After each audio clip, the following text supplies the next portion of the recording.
أنا فنان تشكيلي أحمد بيو، وواحد من فنانين ثورة 25 يناير. أنا بعتبر إن الفن التشكيلي جزء من توثيق الإعلامي لثورة 25 يناير.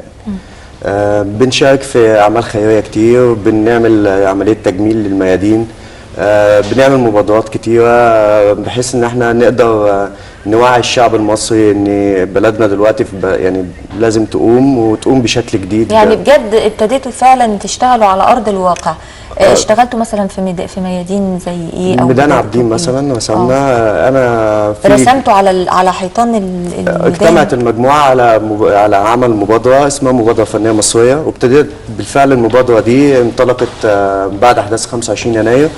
انطلقت بفعاليات، احنا بنوثق السياحه بشكل جديد بحيث ان احنا نقدر نخدم السياحه المصريه. عملنا اعمال خيريه في دار سوندوس في مستشفى 57. عملنا معارض بتتكلم عن الفن والجمهور، عرضنا في مترو الانفاق للجمهور العادي.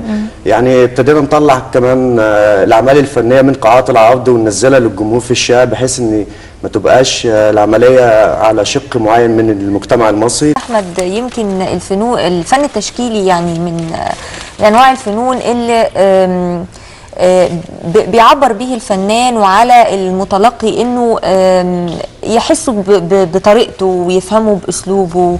هل الفن التشكيلي لما عرضتوه في ميدان التحرير لقى قبول من ابسط الناس وقدروا فعلا ان هم يتذوقوه ويقبلوه؟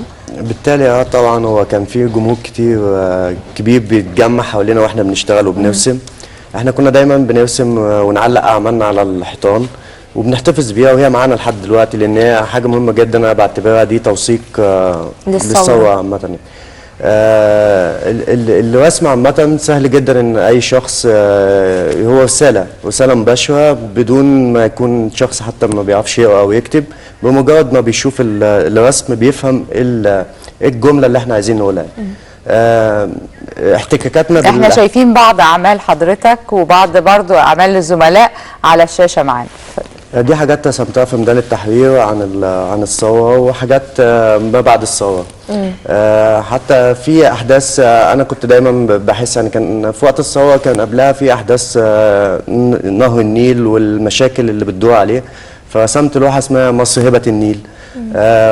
دي اعمال بقول فيها ان دي جداريه مجموعه شباب عملوها في ميدان عابدين فن الميدان، ودي كانت بمناسبه اكتوبر، حرب اكتوبر. انا والدي حارب في اكتوبر وخد الشجاعه من الدرجه الثانيه.